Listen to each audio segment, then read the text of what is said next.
Hello, Mum Can't Cook listeners. It's Luke here from the podcast Mum Can't Cook. And I'm Andy from the podcast Mum Can't Cook.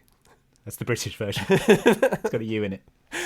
We're about to kick off with our episode about Quints, but first we wanted to let you know a little bit about this episode. The main thing is that we recorded this one in person. Yes. We've been on the hoof a lot lately. Yeah, we were away for a work trip and we decided to use the opportunity to record. It's only our second ever one we've recorded in person. The other one was the Mum's Got a Date with a Vampire one. But it's, it's good. I think it gives it a different energy. It's got big, we're in person and it's the end of a long day vibes. Yeah. So hope you enjoy this upcoming episode of Mum Can't Cook, which is regrettably still about the movie Quints.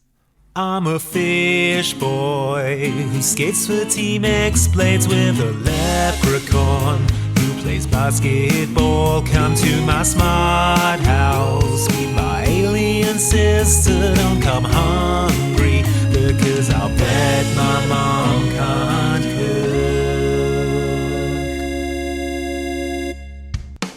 Hello, you cranking little big bees, and welcome to Mum Can't Cook, a DCOM podcast. I'm one of your hosts, Luke Westaway. And I'm the other host, Andy Farrant, and I'm P Kicker to the Max. All the way to the Fable Edition. All the way to the Fable Edition. Andy, you just got back from a trip to Disney, right? I did, yeah. I went there to the Disney World that they have now. And that was all okay? What I noticed was there were no rides based on any DCOMs. They had rides based on Avatar, on Mickey Mouse, on Tron even. But no Brinker coaster. No Brinker coaster. No Halloween Town Haunted House. No Smart House dark ride. Smart House House of Tomorrow. Yep. No. I mean, you could have lightly rethemed the Carousel of Progress to be about, I don't know, Johnny Tsunami. I mean, you could heavily retheme the Carousel of Progress and I don't think anyone would complain. If you changed the guy in Carousel of Progress to be Johnny Tsunami, I think it would be considerably better. Yeah. But the main thing is, they let you in, everything was fine. Yeah, no one looked at me askance. Okay. At any point. So I assume this is fine. huge. They're fine with everything Well, that we're doing. they would have had your name. They had my fingerprints. They had your fingerprints. Yeah, you've got to put your fingerprints on the little thing when you go to the park. I mean, I didn't say this to you because I didn't want to ruin your holiday, but I was sure that someone was going to stop you at the gate and say, "I'm sorry, you Andy Farrant of Mum Can't Cook." And I'd be like, yes, I assume this is for the window on Main Street 7. And then a load of... Flash forward to Goofy kicking your ass. Go, hold his arms, boys! We were trying our best with limited resources, and it was the late 90s. Gosh, now you make a better movie about surfing. Oh, you have? It's become Dutch from Red Dead Redemption. Okay, so the movie we're talking about today is Quints. How would you summarise Quints, Andy, in just a few words? Okay, well, Quints is a year 2000 DCOM directed by Bill Corcoran. The tagline is, "As if life at 14 isn't twisted enough." Okay, wow, what a tagline. What a tagline. The tagline here says, 14-year-old Jamie goes to desperate lengths to get attention when her mother gives birth to quintuplets, which isn't the plot of this film. It isn't really, no. Sort of the opposite of the plot. Anyway, Disney is trying all sorts of different ways to get you to watch this one. Here's just one. It's the promo. Jamie Grover's parents couldn't be more proud. People ask me all the time if she can be a lawyer, a doctor, or even a news anchor. Or more involved in their only daughter's life. Don't worry, I'm gonna get into college. Yes, you are. You're going to be the first Grover to do so. All Jamie wanted was a little space. I wish I could just have a few days where I wasn't the center of their lives. What she got was 5 brothers and sisters. 5? There's 5 of them? We are not gonna panic. As if life at 14 isn't twisted enough. Everything must be about the Quints. Everything. What do you do when your life gets lost among a crowd? Show your parents the real you. They don't care. Tomorrow, Disney Channel presents Quints. I want a different part. There are actors out there who would be grateful to wear that diaper. Kimberly J. Brown stars in Quints, a Disney Channel original movie, opening tomorrow at 7/6 Central, only in Zoog Weekends. Having watched this movie, I would describe it as less a film and more a sort of formless tone poem that serves to indulge the every women thought of its main character. accomplishing narratively nothing else. Yeah, I think that's a fair assessment. It stars Kimberly J. Brown, who played Marnie in Halloween Town. Here she's playing a character called Jamie Grover. Should we get ahead of this? Should we get ahead of the Marnie issue? I'm just going to say, nothing I say is a criticism of the actress. I think she does a fine job with the material given. This isn't a criticism of Kimberly J. Brown, who is a fine actress. Yes. So this is about Jamie Grover, but I don't know about you, but in my notes, she's Marnie all the way through. Yeah, we can call her Marnie the whole way through. Should we call her Marnie? Let's just call her Marnie. Yeah, okay. It's Marnie. I mean, it's Marnie. It's Halloween Town Marnie. Yeah, right? Yeah. So this film opens on a shot of newspaper clippings and photographs of presumably the Quints of the title. It's 5 babies. And there are all these articles about how amazing it is and how the Quints' parents, Jim and Nancy Grover, are dealing with the pressures of having 5 babies. It's a very efficient setup. It's kind of conveying a lot of plot that is ruined when Marnie from Halloween Town turns to the camera with the smuggest look in the history of the world and tells us what quintuplets are. We know, Marnie! We're not idiots! Quintuplets. Pretty cool, huh?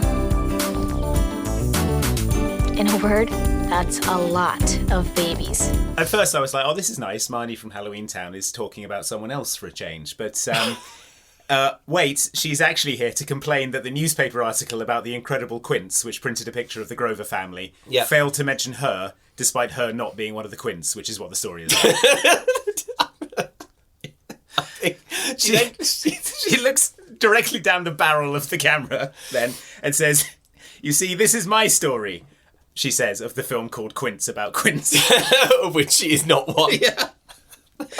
It's one of those girl finds herself even though she didn't know she was lost stories, she says, as if that's a thing. She says to describe the film Quints about quintuplets of which she is not one. Also, I mean, there is a heavy amount of this sort of narration all the way through. I would say it goes beyond kind of just like catch-up exposition VO and more into the realm of like sort of magic realism at many points. Kind of Clarissa Explains It All style. Yeah. I would say a big red flag early doors is that this movie begins with Marnie giving the verbal disclaimer, this story isn't boring. This is my story. And yeah, it's one of those girl finds herself even though she didn't know she was lost stories. But I promise you, it's not going to be lame and it's not going to be boring. Okay? Don't worry, everyone. Don't worry. It's not going to be boring, I swear. This film won't be boring. Feels like a production note. Like, this film is extremely boring. Can we do something about that? How do we change the audience's perception? I mean, we can't make the film less boring, but then maybe we can reshoot a little thing for the beginning or something. We'll just have Marnie tell everyone that it isn't, actually. This film isn't boring. Just make a note that this film isn't boring, actually. Oh, well, I must have been mistaken because I thought it was really boring. I mean, having watched this film, I would say this is your first clue that Marnie is an unreliable narrator. Because this film is boring. Well, so she goes on, she's narrating, she's the older sister of the Quints of the title, and via these narration-heavy clips we meet her dad, Jim Grover, who is taking classes so that he can better himself and get a promotion. Yes. He believes in bettering yourself, but according to Marnie, he is quite stupid. Yeah, that's true. Then she introduces us to her mum, Nancy, who publishes the town paper, and according to Marnie, there is no nice way to say this, she's very scatterbrained. Yeah, and this is demonstrated by the mom committing, the cardinal sin of putting orange juice in mugs and coffee in glasses. I mean, you've got to throw them both out. It's like, you can drink orange juice from a mug, you can drink coffee from a glass. And she's like, we're used to it. You'll learn to live with it. It's like, she seems fine. She seems successful and fine. Yeah, the flashback then continues and Marnie pours cranberry juice all over her own face for some reason. Look, if you haven't watched the film, this is going to be one of those things where you think that we've skipped a bit or like a breezing through for comic effect, but we're really not. She goes to the fridge and takes out a 10-gallon jug of cranberry. She walks to the fridge and says, look at this fridge. A shrine to me, she says, rolling her eyes. And they're all pictures of her and her report cards and things on the fridge. She's like, I can't believe my stupid dad and scatterbrain mum loved me so much. Love me and respect me so I can't thoroughly. Either, to be honest. And then she pours a 10-gallon container of cranberry juice all over her face. I think this surely was supposed to look like an accident. Like, the way this is shot, I mean, obviously, it was supposed to be accidentally, I poured cranberry juice all over myself. It's the sort of thing that's so easy to write in a script. Yes. Marnie accidentally pours cranberry juice over herself. It'll establish her as, relatable, lovable and fallible, lovable goof. However, I think on the day, they got that take and thought, well, it just looked like she sort of deliberately poured into her own eyes. Into her own eyes and open mouth. However, now cranberry juice has gone all over the actor, it's gone all over the floor, it's gone all over the costume, and this is a DCOM, and we've only got so many DVDs to burn this footage onto. And Michael Isa has the engine running outside. So, probably, I think this was a one-shot deal. Oh, yeah. I imagine like, how was that? Did we get it? I felt like if you could give me one more shot at that, I could make it look a lot. I felt like it didn't look accidental, really. It just sort of. I felt like I just sort of lifted a 10-gallon thing of cranberry juice and slowly. Like the ice bucket challenge. Yes, it is like the ice bucket challenge. We see her house. It's a standard house in Milford. She turns to the camera and says, "Oh, and for those of you who aren't so quick, Milford is my hometown," she says, directly insulting the audience. Yeah, there's quite a lot of Jamie directly like bollocking the audience down the lens. Or calling them stupid. Slow, Yeah. For example, the next thing that happens is she's talking about notable things about her town, and she says that, for instance, and she points to the Statue of Liberty, which is in her town. Then the Statue of Liberty sort of dissolves with CGI, and she's like, just kidding. That's not really there.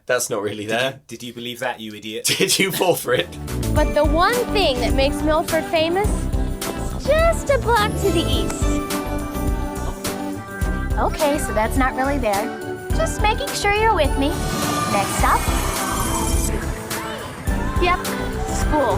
Now, this is going to establish a hard to describe but very important to grasp trend of this movie, which is like, by the end of it, every single scene that starts, you will be braced for the rug pull that none of this happened. You will not trust a single thing that happens in this film. I would say probably 40 to 45% of the scenes get several minutes in, and then Marnie turns to the camera and says, none of this happened. None of that happened. None of that happened. Did you believe it? Yeah. No, it isn't. Actually, the interesting thing is the high school, right? Yes. So we go to the high school.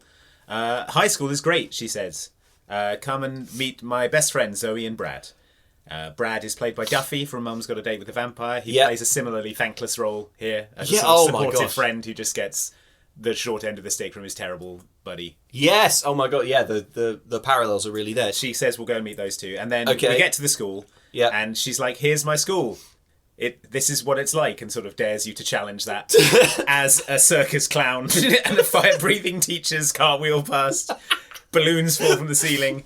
There's cotton candy for all and trampolines. Then, in what I can only describe as a budget-burning moment, the camera does one of those things where you have to like set up like 20 different cameras all in a row next to each other, and they all bullet kind of times through the scene, and then Marnie steps out of the still image of the clowns and the fire breathers and the cotton candy and the trampolines, and she says, "You idiot. You believed me, did you? You thought that my school was like this, did you? You thought that the images on screen were representative of the narrative of this film. The school is actually normal, idiot. You couldn't be more wrong. You couldn't be more of a clown. You've shown your whole ass on this one, there actually aren't loads of clowns and jugglers in my high school. And it's like, well, I don't know, Jamie. I only thought that because you showed it in your movie. You told me and then showed me it. You said this is my school and then showed me the school. You clown.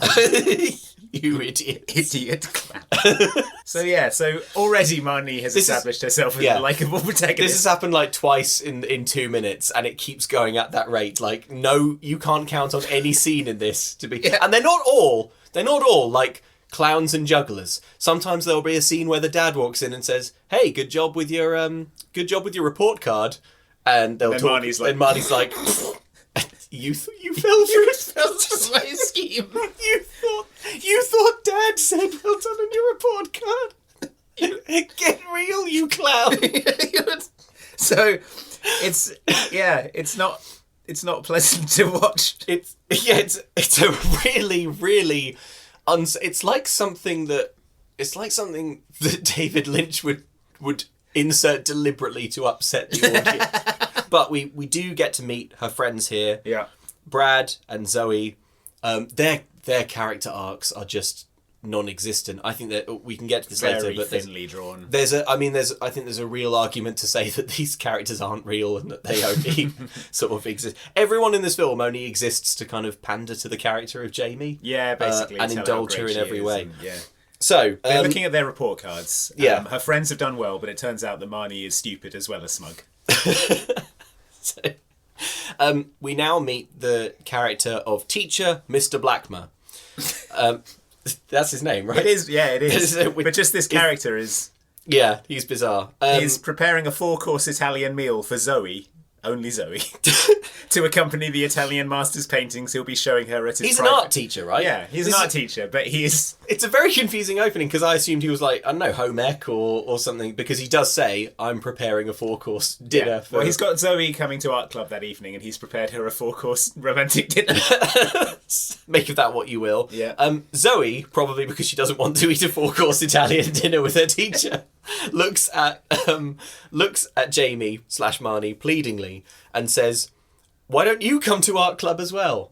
She has to work on her science fair. She has to work on her science fair project. Yes. And here we kind of dig into this sort of running theme that her parents really, really want her to go to this particular school. Yeah, Marnie is very focused on science because her dad has something for her that he calls the plan, which is for her to do well in science, to get into George Washington Science Magnet School, which is a very prestigious science-based school, and she feels there's a lot of pressure on her. I have since Googled magnet school, and it's not a school about magnets. It's not? Okay. Probably for our US listeners and those they know what a magnet school is. International ones who are much better at reading context than I am. They didn't think that this was a magnet school. Yeah, I just, in my head... Well, it's science. Yeah, that's true. I thought it was like, you've got to work on your science project so that you can go to magnet school. I thought it was just like... You think magnet school lets in anyone? You think that... You've got to demonstrate real proficiency in magnets. Yeah, you've got to learn how to make a magnet. I thought it was a bit like, you know how Charles Xavier has his school for gifted youngsters, and Magneto has his own school across town. Yeah, the magnet school for gifted evil mutants. Yeah. We are the future children, not Charles. Not Charles. Not Charles's students. He doesn't know anything about magnets. Don't listen to him. Too much iron in your blood. So she doesn't enjoy science. It's not her passion, and yet she is working quite hard to try and do science because it's the plan that her parents have for her. But she feels pressure, she says, from her folks, from herself, and even from the dog, and then says, okay, we don't have a dog. You idiot. You fell for it. Clown. You fell for it because I said it. So she's got her report card. She's underperforming. She goes to visit her dad at his work. He works at like a DIY store. Yeah, like a hardware store. Yeah. One of the big sort of ones with aisles and things. Yes. He looks at the report card and he's like, well, the important thing is that you're trying. He's very supportive. And he says, That is supportive. Yeah, he says, come into my office. His office is the toilet display. Which sounds like a joke, but it isn't. He's working on his degree so that he doesn't have to sit on toilets anymore. Yeah. You know, he's trying to better himself, and he has a plan. The dad's character is quite interesting. Be prepared to see almost none of him. So he explains that, you know, he works in this DIY store and he doesn't really like it. He wants his daughter to go to a great school, which is reasonable, I think. Yeah, I think he's supportive. Yeah, definitely. She goes to visit her mum after this at the Milford Weekly, which is the newspaper that she runs. Yeah, her mum is on the phone trying to get her an internship. She sort of tacked it onto the end of an interview. And she you know, takes a look at Marnie's grades, and you know, she's supportive. She's like, "Oh, I want to publish your poems in the newspaper." And Marnie is like, oh, Mum ran the newspaper like one of those family newsletters people send out at Christmas. She says, of a tiny box out on one interior page that her mum was going to publish her poem in. Don't get me wrong, though. I do think it's hilariously messed up to be the editor of the local newspaper, and for the local newspaper to include a regular feature on how your family is doing. It'd be like if the Times had like Murdoch moment. It's your weekly Murdoch moment. Here's how the Murdoch kids have been up to. Little Tommy Murdoch has made this macaroni picture. That's pretty good. The elder, he's turning 40. But yeah, so it's called Grover's Corner, which is quite sweet. Yeah. So this is all. I mean, this is all supposed to be showing us how unbearably smothering Marnie's parents are, despite them being supportive and wanting her to succeed. Yes. And Marnie hasn't mentioned anything about not liking science or not wanting to go to college to her parents. Also, the mom is like, "Oh, I want to publish one of your poems." Poems being a creative, artistic outlet, not the kind of thing that a smothering parent who's determined that you go to Magnet Scientific School for gifted magnetos, is going to insist upon. To Eric Lentz's League of Evil Super Mutants. But yeah, it is important to note that Marnie has not at any point said to her parents that she doesn't like science or wants to focus on anything else. So as far as they know, she likes science and that's what she wants to do.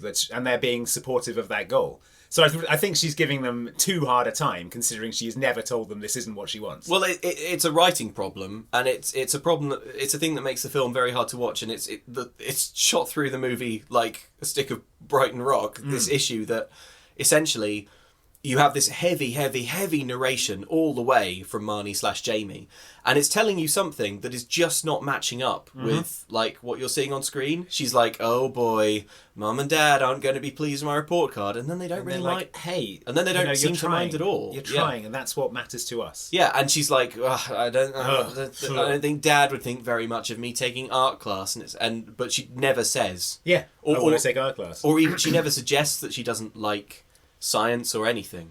And then, like, the next scene is them at dinner talking about how Marnie has a great future ahead of her and they can't wait to help her succeed and to support her goals. And Marnie's reaction to that is going, "Ah!" She's going to be a lawyer, a doctor, or even a news anchor. But maybe we're not doing enough to help you.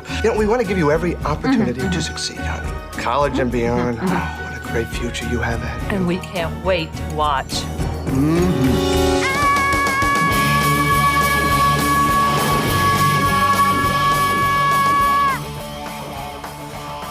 You can quote me, Brad. Anyway, I hope you're having fun doing whatever you're doing. I'm here, working. Bye. And then it sort of hard cuts to her then doing that in her room, and it turns out that she's screaming as loudly as possible onto Brad's voicemail. So cool for Brad. Good voicemail to pick up. But he can't wait. Calling the police. I think Marnie's been attacked. Just another good reason to be friends with Marnie/Jamie.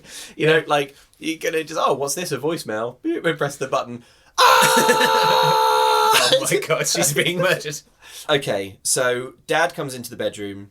And has a little chat with her. They're talking about passions and things that they like. And Dad says that he was only good at one thing at school, and that was photography. He explains to Jamie/Marnie that photography was his passion. To which Marnie says, "Well, how come you're so dog shit at it?" No, wait. How come when you take those pictures of me and Mom, we're usually like way out of focus? Because I had to give it up a long time ago. Art, music, photography just weren't part of the plan. Your photography sucks. Supports Marnie.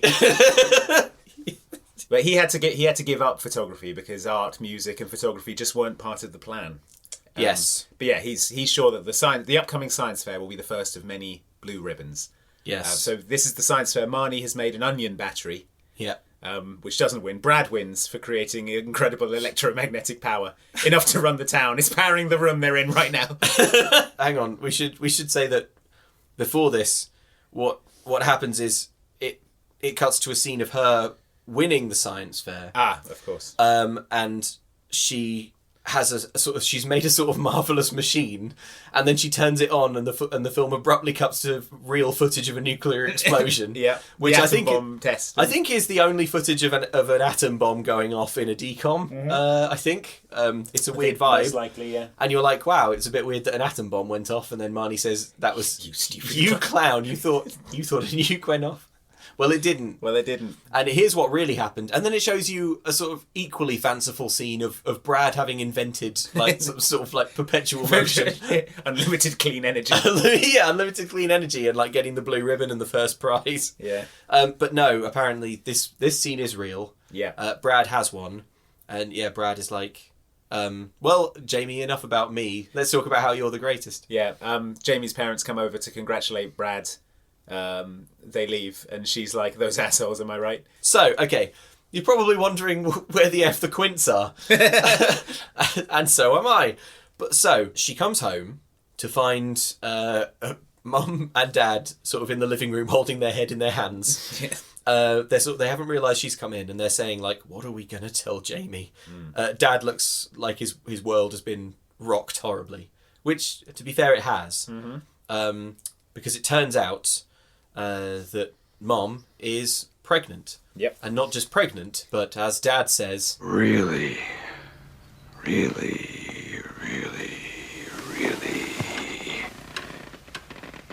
pregnant. Yeah, it turns out that she's having quintuplets. Yeah. So we get a montage of them preparing for the babies, clearing out a room for a nursery. Very slowly, it must be said, because it takes them 9 months to do this one room. But this is absolutely wild, because the movie is called Quints. It's about quintuplet babies. The mum is like, guess what? I'm pregnant with Quints. And then we literally in moments fast forward through the entire pregnancy. Yeah, and straight through. But hang on, it was the scene with jugglers and clowns that turned out to not be real was longer than the pregnancy. In the movie about Quints, I want to see some of the Quints pregnancy. Well, the weirdest thing about this montage is it runs from January to September. Yeah, of course, it's 9 months. Yeah, it's 9 months. That's the school year. Yeah, well, yeah. The characters are wearing the same clothes throughout, and the mum doesn't get any more visibly pregnant throughout this entire montage. I don't know exactly. It feels like a production mistake. Also, this probably covers the amount of time that the film was looking to establish whether or not she gets into the magnet school. Oh yeah, that's a good point. Yeah. Right? Because 9 months passes in the 9 months passes of her of her school career. That's basically a whole school year. Yeah. And if she was talking about am I going to get into this magnet school, we're probably talking about something that at the end of this school year is going to be evaluated. Yeah, this timeline doesn't work at all. so probably she either has or hasn't got into the magnet school at this point. But yeah, fine. So the film time skips. Yeah, Marnie is saying that she's happy because she'll no longer be the centre of attention. And then she says, 9 months passed and nothing changed. Is what she says in the... Well, except for Mum's belly, which also didn't change according to the montage. But then in the shot after the montage, she does have an enormous pregnancy belly and is suffering serious discomfort. It's contractions. The babies are coming. Boy. Marnie is there, like, brandishing a report card.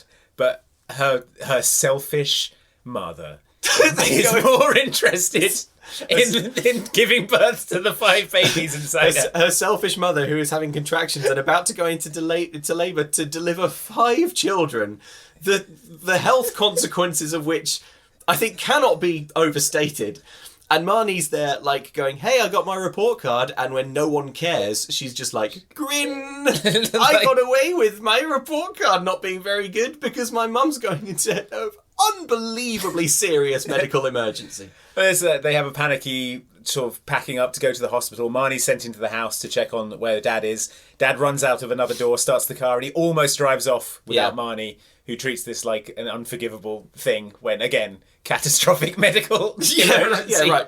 I wrote a note that this like manic rush to the hospital thing is not like really realistic, but then without even stopping to start a new sentence, I also wrote, I'm going to stop listing the ways this film is not a realistic depiction of childcare because I would have like 1 million trillion pages of Google Notes. Yeah. It's so, I mean, just take it as read. But fine. So the babies arrive. Oh, what is quite funny though is that when they rush to the hospital, the dad picks up this great big heavy bag of like supplies and he just puts it on Mum. Puts it over her shoulder. And she's already weighed down by the weight of 5 in utero babies. He goes off to get the shoes, the light shoes. The light shoes, and she sort of has to stagger to the car.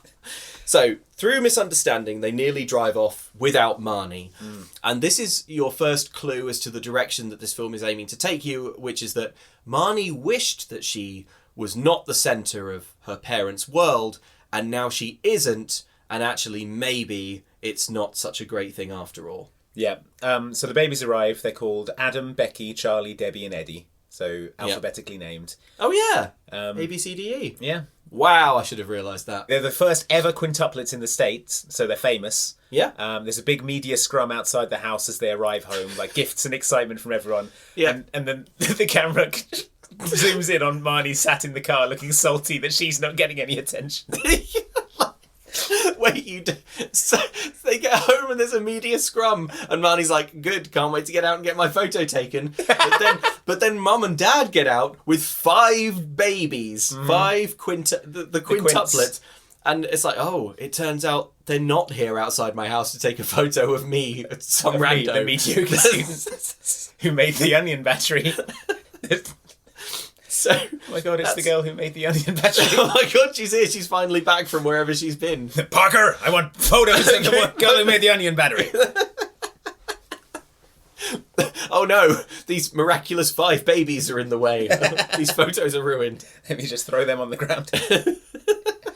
So yeah, Marnie's unhappy that the media scrum is not for her because she is not Quints. Yeah. And again, the film is called Quints. The film is called Quints. The camera pans quickly away from the 5 babies that you want to see because they're the Quints. They're the incredible Quints of the title. And it just pans to Marnie sat in the car, sulking. So now we get to see a bit of the reality of looking after 5 babies. They're all shrieking and crying. F these babies, am I right? Says Marnie, who continues to be the worst. The family is struggling. Yeah. Make them stop, please, says Marnie. Okay, now listen. According to this, they're either hungry, or wet, or tired, or in pain. We simply just have to check off which one. Not enough time. Make them stop. They need changing. I don't care. Just make him stop, please. Needless to say, Mum and Dad now have 5 newborn children, each of whom must be kept alive. Yeah. Or else they go to prison. So, Mum and Dad's life is over. Shattered. Like, their world is ended. Like, their fragile snow globe of a life has been dashed to the ground and can never, ever, ever be put back. Anyway, Marnie's walking through the hallways, talking to camera, being like, welcome home, welcome to the madhouse. Oh man, they cry a lot, don't they? And then she's like, even though these shitty babies are bad, I couldn't help but love them. And then she says, I couldn't help but love my little brothers and sisters. And then she says, but this is my story, not theirs. Yes. And on the first day of my new life, the only thing I really felt was exhaustion. The only thing I really felt was exhaustion. I don't think it's realistic that Mum and Dad both survive. Yeah, right. I genuinely think one of them should have died. There's a bit where the dad is like, they need more diapers and they need earplugs. And the dad is like, I'll go. And Marnie's like, no, I'll go. I want to get out of the house. He's like, no, I'm going. And I'm amazed he came back. It really felt like that was him. It meant not even him like wanting to leave the family. I'm surprised he didn't like crash the car with exhaustion on the way. Maybe this isn't so much a problem if you're watching this movie when you are like Marnie/Jamie's age. But when I was watching it, I was like, oh, I like the babies. I want to see some of the babies. But you don't see any of the babies at all. No. It's like the camera will briefly sort of flit across the babies. Yeah. And then focus back on. Marnie will walk in front of me and say, oi, this is about me. There are bits where she like will manually grab the camera and be like, remember, this is my story. This is my story. Stop enjoying these small babies. She thinks that she's going to be able to use her newfound freedom to study and get into the magnet school for evil mutants. But Zoe and Brad, her friends, are like, you're clearly untalented at science. Is that really your plan? Yeah. And then Marnie's like, sure. I mean, what else am I going to do? In a really smug, kind of annoying way. But Mr. Blackmer, the weirdo teacher, is back. He thinks what Jamie should do now that she has 5 brothers and sisters is join art club. My heart just isn't into art. You said so yourself. Where is your heart, Jamie?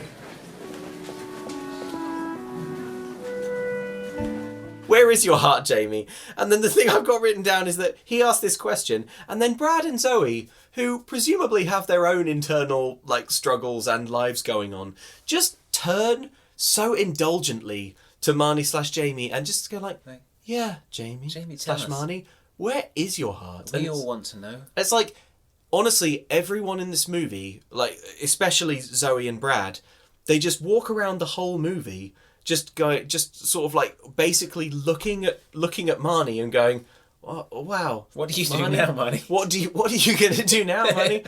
What great thing will you do next? Marnie, how are you feeling right now? How are you feeling? She's like, oh, I don't know if art is my passion. Oh, speak on that, Marnie. Yeah, but Mr. Blackmore is really pushing the art club thing. It could be fun, he says, and there's no grades. And then he says, plus the guy who runs it is pretty cool. And then he hands over, unsolicited, a sketch he has drawn in his spare time of Marnie wearing a T-shirt that says Art Club Rocks. And honestly, it wouldn't be more unsettling if he opened his mouth and 1,000 hissing spiders poured out.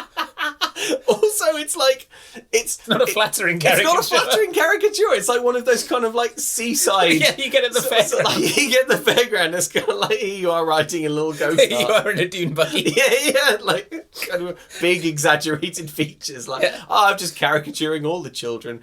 Yeah, you know the thing about high school children is that they're famously comfortable with their looks and love having certain features exaggerated. Back at home, Marnie/Jamie walks into the Quints nursery. Mom and Dad are in there, and they are assigning careers to the Quints. They've got little like kind of wooden boards. One of them says like doctor. One of the like that kind of thing. It's like astronaut and stuff. And they're going, oh, do you think Adam is going to do this, or do you think Becky's going to do this? And the scene goes on for I would say about 1 or 2 minutes. And then Marnie's like, this isn't happening. This isn't real. Any careers left for me? Oh, sweetie, you shouldn't worry about it. Your new brothers and sisters are going to take care of everything. Forget about school, Jamie. Your only job now is to have fun. Are you buying this? Anyone? If you did, you have to stay late and clean the blackboard. Forget about school, Jamie. Your only job now is to have fun, says Dad, relieved that now, by the law of averages, he is bound to have at least one bearable child. By the law of averages, by how many children he's had, he's going to die. The mum's trying to parent 2 babies at once. Zoe and Marnie walk in. Oh, thank goodness, she says, Zoe, have you ever changed a diaper? But luckily, the front door goes and someone lets themselves into the house downstairs. It's either the baby nurse or an intruder who's going to kill them. The mum is fine either way, I think. Yeah, that's true. She's just... Yeah, now we meet the confusing character of Fiona, who is introduced like a main character, but isn't going to be here for long. I come to you from overseas, babies ready for me, and we'll be friends. Oh, you look terrible. You must be the mother. Well then, have a rest. There you go. Sit down. Go on. Have a seat. There, I'll take control now. After this day, I didn't want to hurry home to help Fiona, so I found ways to stay later at school. That's the first odd way Fiona helped me. Marnie's going to say repeatedly that Fiona changes her perspective on things, but nothing is actually going to happen. This is one of the hardest films to do this podcast about, because the structure of it is so... You can't just say... You cannot believe, listener, the amount of voiceover and the amount of exposition kind of like loaded into every single scene. Yeah. It just... And like, the plot is completely formless. It's just... like Marnie/Jamie will just say, but that was the first way that it turned out that Fiona helped me. And then you'll see a scene play out in which Fiona doesn't materially help. It's like a film that the Joker from Batman would make about his life. You know? Yeah. With just as many sort of rug pulls and sort of comedy circus Fourth scenes wall breaking, and jugglers and stuff that would entail. So Fiona, when she gets into the evil supervillain, that's true. She does get run by Magneto. So Fiona is an Irish. Is this where this accent is supposed to be landing? Yeah, wherever the people in Luck of the Irish were from. Yeah. Same accent. Fiona is a nanny. She walks in. She tells Mom to sit down and rest, and she kicks Zoe, Marnie's friend, out the house. I've just written down here that Fiona is a legend. She's already earning her paycheck. She's like, hey, we don't need more people in this house when we have 5 newborn babies. Good point. Mom, sit down. You probably haven't sat down since you were about 7 months pregnant. Yeah. She's all about synchronizing the baby's pees and poops. Yes. You can't control them, they're babies, says Marnie. Ah, but I am Fiona, says Fiona. Yeah. So again, this is like introducing a sort of another like little sort of thread/theme that is not really going to be expanded upon, where like Fiona has the same problem in air quotes that the dad does, that she wants to sort of over plan for life. And I'm trying to be really charitable and figure out what the film is trying to do here, but like Marnie/Jamie doesn't really do very well with a plan, and actually she has the soul of an artist, but actually like having a plan and all that organization when you have 5 newborns, like the film doesn't really succeed in making a case that that's a bad thing. Yeah, because you have Jamie/Marnie being like, excuse me, Fiona, they're newborn babies. You can't regiment them like this. And she's like, well, I'm a professional nanny. Yeah, and also you kind of have to, because otherwise, there's no way of managing 5 babies at the same time. I'm one person. Yeah, exactly. And I mean, don't get me wrong. Ideally, we would treat all of these babies like individuals, but there are simply too many of them. If I had a staff of 100, we'd be fine. Yeah, if there was, your parents are paying for 1. Your parents are paying for 1, so I'm doing my best. Yeah. Yeah. So Marnie has a good plan, which is to stay late at school so she doesn't have to help with the babies or contribute in any way. Yeah, she's like, I didn't want to be at home. Home was bumming me out. So I have parents holding on by a thread. Yeah. She's like, man, it's bad vibes. Bad vibes back there. Marnie walks in and Mum's like, is that you, God? Have you come to take us away? Wow, not my scene. I'm off to our club. Tis thee, the Reaper. I feel your icy hand. Was I a good mother? So she's joined art club, so she doesn't have to help or contribute in any way. At this point, I've just written down in capitals, why isn't the film Quints about the Quints? And I'm not just saying that like the focus is on Marnie. I mean that it's frankly weird how little of the Quints there is, because it's a movie about, what if there were like 5 babies at once? That would be a pretty tough situation. Yeah. That's probably ripe with comic potential. Why isn't there a scene where the dad is like stacked with baby carriers and like has to carry all of them, but like, leaves one on top of the car and is about to drive off? Or like, why aren't there jokes? Scenes. Or about this amusing situations that arise from the 5 babies. Yes, why aren't there scenes involving the babies? So at this point... But there aren't! Marnie says, wow, my home life is a real mess. So I decided to use the family troubles to my advantage. The protagonist of this film, everyone. Yeah, home was a mess. Babies everywhere, money problems, exhaustion. And I'm not proud of this, but I used the family troubles to my advantage. Why would you write this into the script? Why would you put this in the script about your lead character, who you presumably want to be sympathetic and likable? Yeah, she's just an awful, smug, manipulative narcissist. It's the Joker. It's the Joker, yeah. Babies everywhere, money problems. I see opportunity.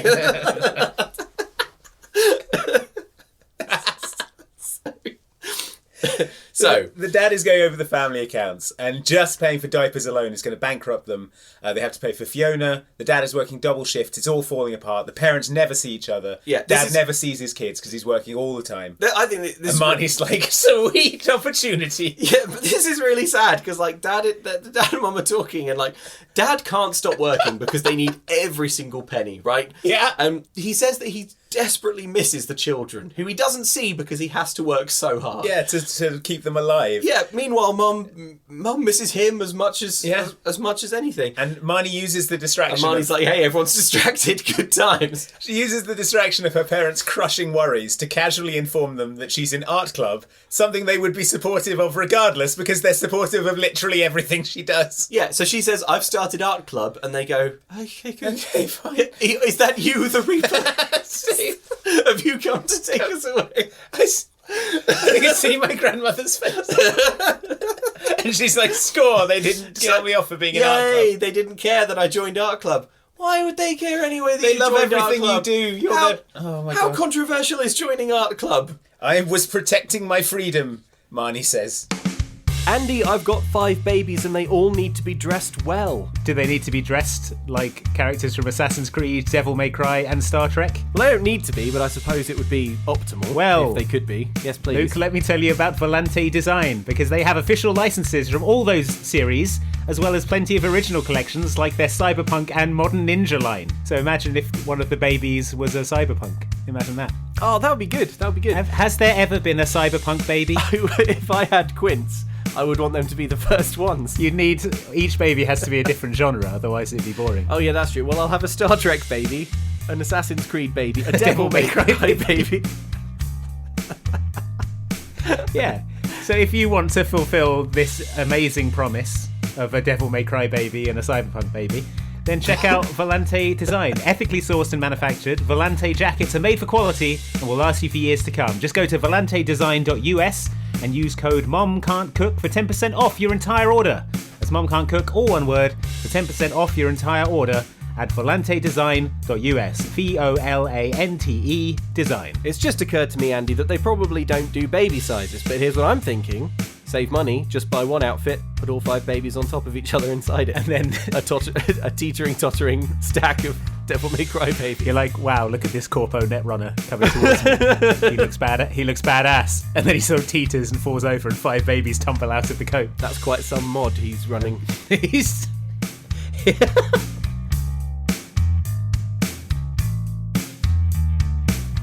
Luke, how do you think that Marnie's mother found a doctor when she was going into the serious medical situation that is having 5 babies? I have no idea, Andy. I imagine it's very difficult. Quite hard. Yeah, I mean, how do you find a doctor? I mean, it can be tricky, right? It can be a tricky thing. If you're in the US, it can be a difficult thing to find a doctor. But for our US listeners, guess what? There is a better way. That's right. It's ZocDoc, the only free app that lets you find and book doctors who are patient-reviewed, take your insurance, are available when you need them, and treat almost every condition under the sun, probably including Quints. The having of Quints. The having of Quints and Amani. Yeah. That's a whole separate issue. That's a whole separate medical condition. So go to ZocDoc.com/MCC and download the ZocDoc app for free. Then find and book a top-rated doctor today. Many are available within 24 hours. No more doctor roulette or scouring the internet for questionable reviews. With ZocDoc, you have a trusted guide to connect you to your favourite doctor you haven't met yet. That's ZocDoc.com, ZocDoc.com, or ZocDoc for people who say Z, .com/MCC. That's ZocDoc.com/MCC. Meanwhile, Fiona is sort of continuing to militaristically care for the babies. So Fiona, a childcare professional, says that she wants the babies to synchronise so it'll be easier to care for them. Yeah. And Marnie, who is a Marnie, says, oh what, and dress them like 2 babies have to be free! It's like, well, yes, I will be dressing them identically, because the alternative is picking out 5 different outfits. Every single day. Probably twice a day. Shall I purchase 10 different outfits? Or shall I purchase one outfit? They're all the same size. Oh, yes, I will be dressing them identically. They can all be washed together. It's so much easier. The advantages are enormous of dressing them identically. But so yes, I will be doing should that. be free. Babies should be free. Anyway, I'm off to our club. So, now Fiona, whose character arc is only just beginning, now quits the film and never comes back. Number 3 does number 1. I don't even know where 4 and 5 might be. Fiona, what's the problem? 5 problems, and only one Fiona. Wait, Fiona. Please don't leave. No, I must. I hear baby screams in my ears at all hours. I'm living a nightmare. I gave it all I could. I really did. I'm telling you. I'll take no money, but I'll take my leave, and that's it. And that was the second way Fiona helped me, says Marnie. What was the first way? She made me think. What was the first way? The first way There's no was... point looking in your notes, Andy. The answer isn't there. Okay. There is no other way. There's no first way she helped. Fiona has been overwhelmed and apparently lost 2 of the babies. She quits, saying, I'm living in a nightmare. Which, I get it. Yeah. One of the babies is in a sling on her back. Fiona almost kidnaps it. You probably would be living in a nightmare. So, she quits. Now, let's just recap the situation. Mom and Dad are working... they have to work to get enough money to feed and clothe the babies. Yes. There is no childcare option except Fiona, and she has just quit. Yep. So when Fiona quits, it's I mean, it's like someone stamping on the pieces of the snow globe, right? They say, look, this is going to be okay. We're not going to panic. And then Marnie says, I could take care of the kids. And the parents are like, whoa, you could take care of the kids? Wow, great idea. And then an imaginary scene plays out where Marnie imagines looking after the 5 babies. In this imaginary scene, she has 5 CGI arms. She has like Dalsim stretching arms. Yeah. And she has 5 arms, and she's looking after the Quints, and it's very difficult, and she's like, whoa, I can't carry all these babies. Then the sort of dream vision ends, and she says to her shattered parents, no, actually, I can't do that. It sounds hard. Yeah. And, you know, don't get me wrong, it is too hard. Obviously, Marnie can't do this. Legally, she has to attend school, which rules her out of childcare hours, right? And second, she has no experience and can't do it, and it wouldn't be safe for anyone involved. So the dad suggests maybe he could work 70 hours of overtime a week. Marnie says, I'll give up my allowance to the diaper fund. So Marnie!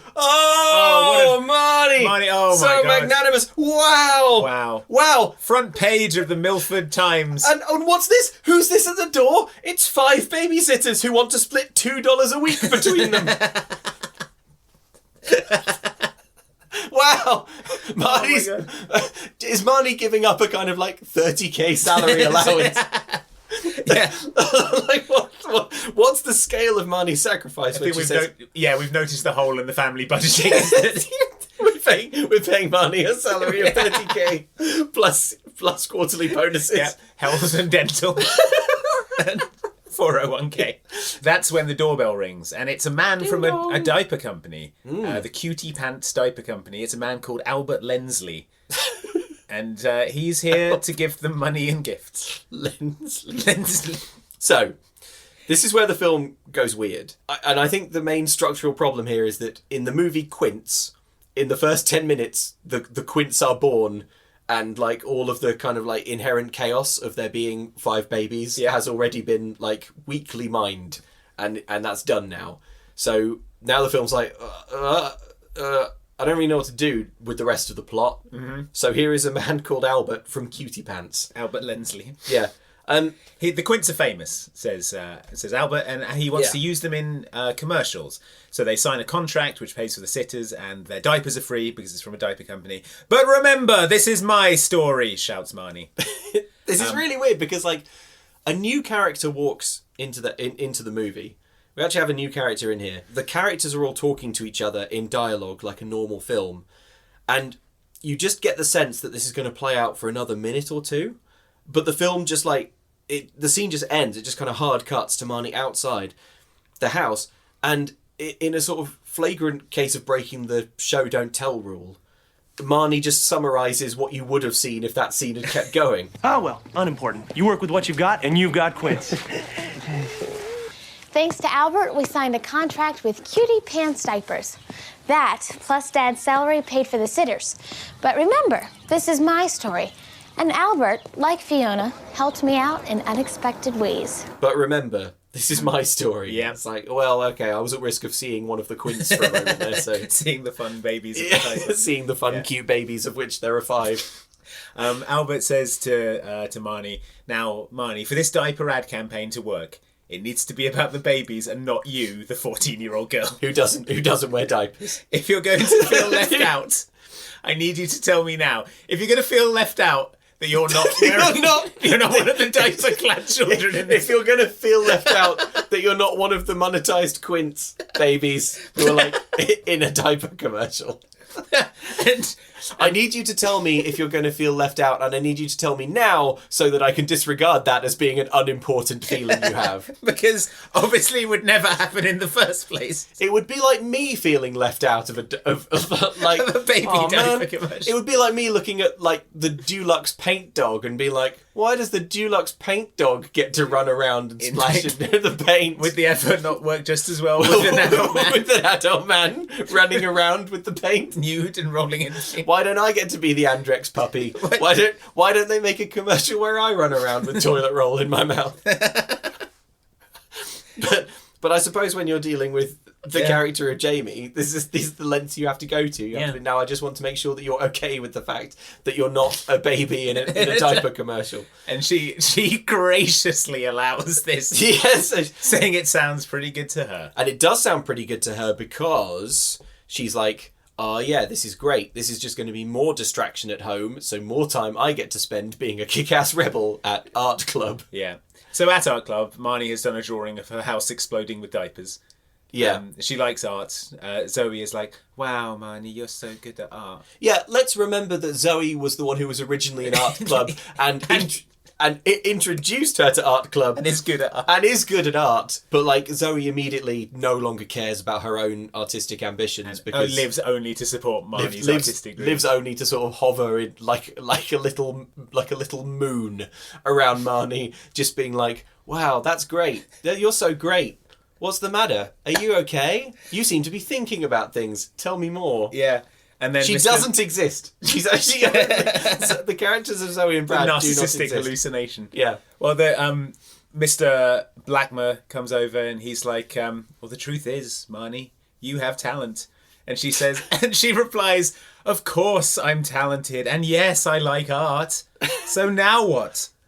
Yeah, and again, everyone just sort of stops indulgently and looks at her and goes, now what? Yeah. But guess who really got me into art, though, says Marnie, over footage of the babies. Yeah. Come on, she says, as we see a shot of her sketching a baby. Oh, come on, think, she says, despite us all getting it instantly at the start of the scene. That's right, it's the babies. Yeah. I was worried about you there for a second, she patronises. Yes. It's like, I mean, to be fair though, half of these scenes turn out to not be real. So you are watching it being, it would be equally at home in the movie Quints if she turned to the camera and went, get real. You thought the babies got me into art? No, it was clowns. It was drawing my dad. It was drawing the fridge. The viewers at this point are like a sort of shaky shelter dog. Cringing from every interaction. Constantly expecting to be struck. Down. So, yeah, she's doing portraits of the babies, which I would say is actually a very profitable idea. Yeah. People would pay They're a lot the famous Quints. People would love to see them, I'm sure. I for one, would love to see some footage of these famous Quints. These incredible babies. But instead, we get to see Marnie drawing them. So Albert has basically moved in with the family, and he's just chatting to them. And the thrust of it is basically that if he was ruthlessly monetizing the Quints before to sort of move nappies in bulk, he's just stepping it up and stepping it up and stepping it up, and he always wants more monetization. He says the Quints are only a marketing tool for a year, if that. But I don't want to tire him out. Oh, yeah. Days they can't go. But you're losing money. I mean, the Quints are only a marketing tool for a year, if that. A year? It must be longer. Well, maybe. I mean, if we can keep the Quints in the news, not just commercials, refresh the story, only Quints in the state, blah, blah, blah, then maybe we can squeeze another year out of them. Everything has to be about the Quints. Focus. They will be in nappies for, at least a year longer than the first year, but whatever, it's fine. Yeah, and Marnie says she hates how they're always referred to as the Quints. They're 5 different babies, and she hates people calling them the Quints. So it turns out the Quints issue of the local paper sold out 2 printings without any pictures of Marnie in it somehow. Mom put out a Quints commemorative Milford Weekly. I hated the way my siblings were always referred to as the Quints, but I guess I was alone. The issue sold out 2 printings with no pictures of me and none of my lame poetry. Coincidence? I think not. Yeah, that's right. With no pictures of Marnie. She says with a total lack of self-awareness. The Quint special edition. Also, I just think it's so great that the mom whose job it is to sort of do the newspaper is like, this week's news, my Quints. My babies. Special edition, my Quints. Special edition, no Marnie pictures. It sold out instantly. Special edition. Was there any local news? Is anything else going on in the town of Milford? No. Well, violence on the high street. Anyone?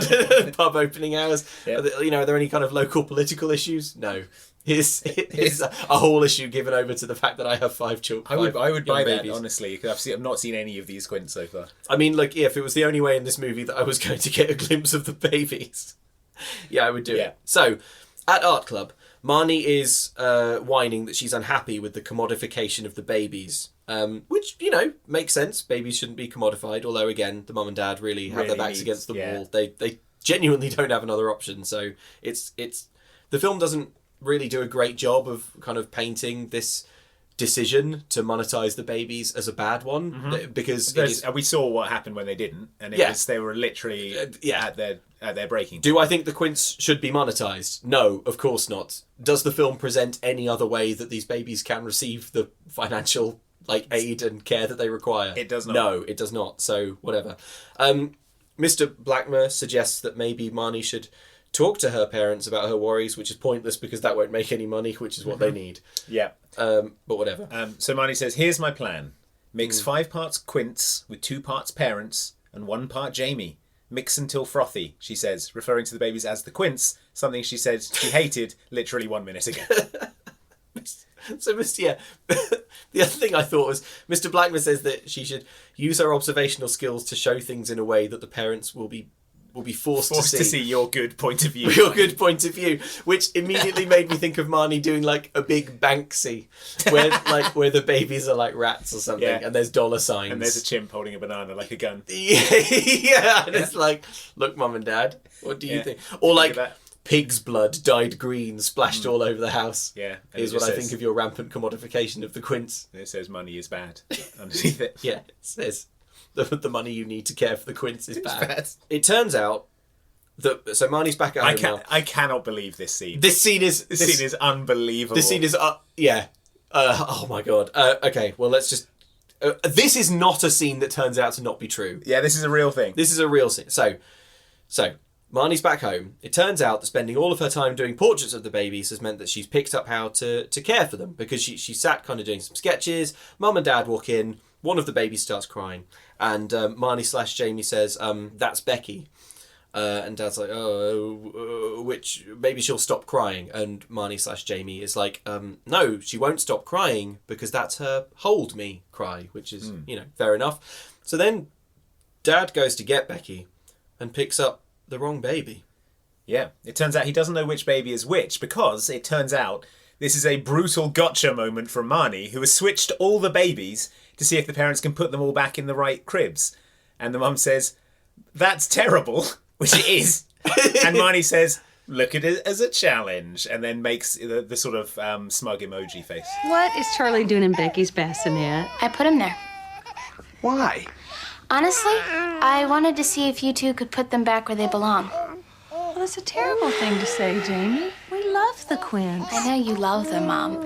Just take this as a challenge. To which I think the only sensible response is to disown Marnie. Yeah. This is unconscionable. The dad has been working 70 hours of overtime a week. Yeah. The mum is at her wit's end trying to care for these babies. Yeah. And she's like, probably can't even tell them apart. I switched them all. Anyway, I'll be at art club. I mean, they are identically dressed newborn babies. And, also, probably the mum and dad would be able to tell them apart. But because that is, people who are parents of twins or triplets, they do. Yeah. They do manage, So... They eventually do get it right. And Marnie is like, good. Because sometimes I wonder if you have 5 babies. And not just one set of Quints. Oh, Marnie, I think they're aware that they have 5 babies. I think they're every waking moment, and there are only waking moments, it's consumed by the awareness that they have 5 babies. This is breathtaking arrogance from the girl who joined art club to avoid having to spend time with these babies. I know. I swapped the babies to see if you'd notice. Oh my god. It's unconscionable. Cool move, Marnie. And the parents are like, wow, hey, you've really made your point. And then she says, in voiceover, obviously, she says that she's worried, she's just worried that the parents are pinning all their hopes on the Quints, just like they've done to Marnie. It's not really clear or suggested in any way that that's what is happening with the Quints. Yeah. It's just words. Marnie's she's just saying words. Maybe you already saw this coming, she says, but this was more about me than the Quints. Yeah! Yeah, I got that, yeah. Yeah, I picked that up from the tone of the film. So Can we see the Quints? No. No. Here's Marnie, though. so Dad... shattered. Dad shattered. His world in tatters. He's racked with guilt over his failures. He sort of stumbles into her bedroom. A broken man. A broken man. He's trying so hard. He's trying so hard. He tries to explain to Marnie why he wasn't able to put the babies in the right bassinets. And the excuse, what he says is, well, I've been working. Yeah. I've been working 70 hours a week to pay for the Quints. And he says, which I know in your words is a lame excuse. And she just smiles. She nods and smiles. Nods and smiles. You Do Dad a favour. You know I love them, right? He pleads with her. Yeah, just like, no. His life is in shambles. He doesn't have a plan anymore. So Dad talks about how much... Dad talks about how much he and Mum love Marnie / Jamie. Yeah. He says, you know, for the first time ever, like, I don't have a plan. I don't exactly know what I'm doing. And Marnie just smiles and she says, just love him, Dad. Love him like you love me. The exact thing she was complaining about at the start of the film. Yes. This is treated like some kind of deep revelation that the wise Marnie has created with her Solomon-like wisdom. Dad... Instead of an unpleasant gotcha moment by a self-centered narcissist. Dad does love them. That's why he's working 70 hours a week to clothe and feed them. And the last thing he needs when he comes home is his daughter to switch swapping them. the bassinets. Like, you monster, you can't even tell them apart. Okay, so this is absolutely wild. It's not really clear how far through the film we are, and I don't think I want to tell you, listener. I want you to be sort of immersed in this kind of surrealist nightmare of unending, disjointed scenes. So I'm not going to give you a clue as to how far through we are. Maybe a third. Maybe this next one's the climactic scene. Yeah. We're not going to tell you. It won't make any difference. Yeah, right. If the film had a structure, you'd maybe be able to guess. But Yes, but you simply can't. So, it's a photo shoot for the Quints. Marnie tries to tell her parents that she's not entering science fair, but Mom doesn't care / doesn't hear. Well, her mum is the other side of the street in conversation with someone else, and Marnie whispers to her back that she's not entering the science fair, and then acts performatively huffy about being ignored. Yeah. We get another narcissistic dream sequence in which Marnie is given an A+ and a trophy by Mr. Blackmer, and then a band and acrobats start celebrating. And then this is another fake scene that goes on for way too long before it turns out it's fake. Yeah. If you stripped the fake scenes from this film, I think it would be about 20 minutes long. Did you think this was what really happened? Says Marnie of the obvious dream sequence. Because if you did, you weren't paying attention. Now go to detention, she says. Yeah. Why am I in trouble for not paying attention to this film that is so aggressively hard to pay attention to? I just want to see some babies. I remind you of the disclaimer at the beginning. This film isn't boring. Yeah. This isn't a boring story. What really happened, in fact, was that her parents missed her parent-teacher evening because they were overwhelmed with their 5 babies! Yeah. It's impossible to know why they didn't make it. I suppose it could be something to do with the fact that they have quintuplets. Maybe it's that they hate Marnie. Yeah. Their beloved daughter they won't stop praising. Or maybe... Well, I mean, look, there's two. I'd say the odds are 50-50. It's either that they hate Marnie, their child who they love, or it could be that they have quintuplets! Adam, who, as we previously established, would trade every blue ribbon he'd ever won for a shred of approval from his parents. Oh my God. Walks up I can't with this. He walks up and says, "I'm sorry, Jamie. It seems like your parents won't be showing up." And then Jamie says, I mean, we knew your parents wouldn't come, but this is my mom and dad we're talking about. "Yeah, well, we all knew your parents wouldn't show up, Adam, but this is me we're talking about." This is my mum and dad we're talking about. Okay, this is a Gilbert in Under Wraps or like style. Oh, yeah. Another one of just these little glimpses into the fact that Brad has a really, really unpleasant and uncomfortable home life. And that even though he works very hard at school and does very well, his parents basically couldn't care less. And the way that Marnie treats this sensitive, heartbreaking information is like, well, yes, Brad, we all knew your parents wouldn't come to parents' evening. Why would anyone come to your parents' evening? You're not Marnie. Yeah. You're not even me. Why would they come to the Marnie parents' evening? But this is my mum and dad we're talking about. So... Marnie moans, "I thought that my parents having quintuplets would solve all my problems, but it hasn't. Life sure is tricky." Well, try having 5 newborns, Marnie. You want to see tricky? Look at your mum's face. She's Marnie... hoping you're the Reaper. Is that you? I hear sweet music. So she goes home and gives Mum and Dad another bollocking. She comes in and she's like, well, look who it is. My parents who didn't even come to my parent-teacher conference. Yeah. Dad is like, I'm sorry, I had to work overtime. I'm sorry, I can't stop working. And the mum is like, I'm sorry, tomorrow's such a big day. And she's like, tomorrow's big.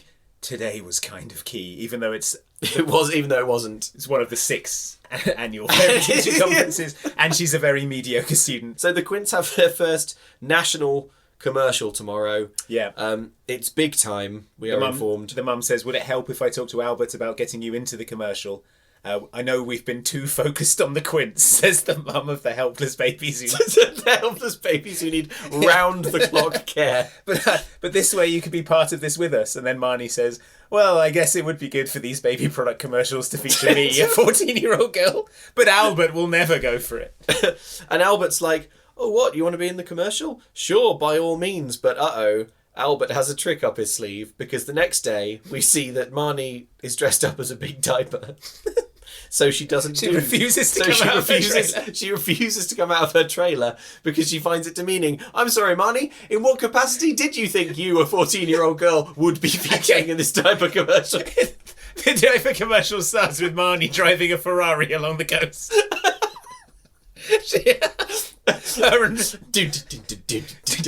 Zoe and Brad are in the back. Suddenly a drug helicopter flies overhead. Marnie jumps onto the hood of the car and leaps into the helicopter. Brad and Zoe are consumed in flames for that. No time for you, Brad and Zoe. We support you, they shout from the flames. She backflips up into the helicopter, effortlessly disarming the 3 Special Forces men in there. The president is tied up in the back. You're free, Mr. President, she says, and lands the helicopter on the lawn of the White House.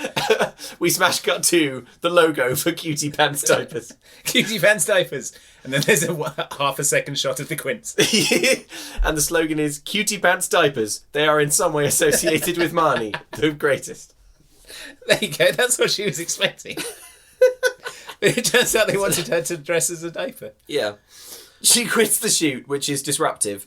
And her parents are disappointed. They're like, we thought we were going to do this as a family, but I guess you didn't want to be dressed as a giant diaper or whatever. Yeah. And Marnie says, so it's all about the Quints, huh? So it's all about the Quints, huh?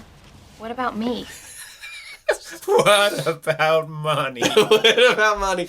I don't know if I have the. I honestly don't know if I have like the time or energy to go back through Quints, but there is such a supercut to be made of every time Marnie says, "What about me?" or "This story is about me," or yeah. Albert says, "Now is not the time to be selfish," and then Marnie turns down the barrel of the lens and says, "Here's a little life lesson. Sometimes when someone tells you not to be selfish, it's because they themselves are actually selfish." Okay, so write that down, kids. That's a big one. So then, Brad is there in the next scene. And Brad, for reasons that are unclear, is livid. Yeah. We're at school here, right? Is that right? It's art club and they're at a gallery, I think. So Marnie is working on some art. And previous examples of Marnie's art have been drawn by like other obviously talented artists. Yeah. This one is a sort of crude drawing of someone's bum. Yeah, why is she drawing a bum? I don't know. It doesn't look like a baby's bum. Yeah. Anyway, it's fine. I think they're sketching statues in a gallery or something. Oh, right, okay. Yeah. So Brad is there and he's livid. He's really angry. And he's angry because Marnie has found herself with her art. But what he's angry about is... But I thought that's what you wanted. You were so happy when they had the Quints. Okay, so I was wrong. Is that what you wanted to hear? No, I want to hear that you're going to make them pay attention to you. Whoa, angry Brad. Never seen that. You found yourself, Jamie. Now don't let anyone take you for granted. Show your parents the real you. They don't care. Oh, give me a break. They're distracted, sure. But think back before the Quints. You know how much they care. That was caring? They drove me nuts. I would give every blue ribbon I've ever gotten for one look. Like your mom gives you when you walk through the door after a day at school. Okay, so fine. They love me. Man, I can't believe you talked me to come here. It's ruined my day. Brad rules. Best character in this whole film. Oh yeah, absolutely. Yeah. But yeah, he's done with Marnie's bullshit at this point. Yeah. So, I mean, like, this is basically the only point in the movie where someone gives like her a telling off, and it doesn't really seem to sink in or be pivotal in any way. I've also just got the note that when Brad says that line about how he would give every blue ribbon for one look like your mum gives you when you walk through, I cried a little bit. Heartbreaking. It's Absolutely really sad. heartbreaking. Yeah. Oh, good. Mr. Blackmer's here. He says that Milford has a better art program. Life will go on if you don't get into the Magneto School for Evil Magnet Children. Just try hard. Your future lies with you. You have a lot of talent, he says with a straight face, standing next to Marnie's bum drawing. But he also says he's entering her pictures in the school art show. Yeah. Oh my gosh. Okay. The thing that's really wild about Mr. Blackmer telling her this is that it's just like so typical of the tone of the film in general, because Mr. Blackmer is there at art club and says, "Hey, so here's this thing. Every year I pick one very, very special, the most talented and most special student of all, and their artwork gets to be the part of the main exhibit at the school art show. And do you know who else is in this scene, sat right next to Marnie/Jamie? Zoe, who was in art club first and is good at art club. And what is Zoe doing as she audibly hears the devastating news that she has, by implication, not qualified for this incredible prize? She's smiling benignly at Marnie and going, oh, that's so great. Wow, that's so... And then I'm they so go, happy. Yay, Marnie! Yay, Marnie, you did it! Your art's so good! Was I drawing anything? Oh no, never mind me. Never mind mine. Do I have a home life? Are my parents mentioned? Do I have any sort of anything going on at all? I blink out of existence when I leave this room. I've got written down here that I don't think it's... I mean, we've said this already, but I don't think it's Marnie's fault that they gave her a movie that is nothing more than a series of disjointed scenes of her selfishly huffing and puffing. Yeah, it's true. While some sort of like out of focus quints are occasionally glimpsed in the background. Honestly, I think any actress would struggle. This is a evil spell that freezes our situation. You can't make this character likable. But so Marnie gathers everyone around, says that her drawings are going to be in the main exhibit of the school art show, and the parents are like, so what? She's like, but this is a really big honour. And they're like, why would we care about you getting an honour? And now, if you've been paying attention throughout this film, you'll probably braced. You'll know that braced and ready. You'll know that this entirely plausible, played straight, no clowns scene isn't real. Yeah. She says, psych, I was just messing with you. My parents were as lovely and supportive as ever, you idiot. I can't believe you fell for that. This is the wrong way round. For the narrative of the film to make sense, it should be like, the parents are like, oh, wow, art club, that's cool. We think art is good, actually. Yeah. And then it'd be like, I wish that was real. Actually, they were like, what? No, you're not going to do the magnet school? You're dropping out of George Washington or whatever? But it's just like at every point in this film, her parents are as lovely and supportive of her as they have been from the very beginning. They've never once. They've never wavered in their devotion. Their devotion. Here's what I would say. In this scene, Mum is there, Dad is there, Marnie/Jamie is there. The Quints are not there. Where are the Quints? You cannot... It's baby's day out. They're on a construction site. You can't have... Not only because the film's about Quints, but when you see Mum and Dad and Marnie there, I think you have to ask yourself, where are the Quints? Yeah. Are they okay? So her parents are fine with it and excited, and Marnie is like, wow, things are good again. This was not an issue. So then Albert walks in, so you know the Quints aren't with him. All I can think about is, where are the Quints? A construction site foiling gangsters. Having a much more exciting and profitable film. So. The key thing about this big art show win that Marnie scored, that Mum and Dad are so supportive of, is that the gala opening of the high school art show is on Saturday night. However, Albert then waltzes in. Wouldn't you know it, he's secured them invites to... He's created a huge media moment to refresh the media profile of the Quints. Okay, so Albert... The invites are for the Governor's Parents of the Year Gala Dinner. Yes. Okay. The parents are the guests of honour. They've been named Parents of the Year for the state. Parents of the Year? It's such an honour. Thank you, Albert. That's fantastic.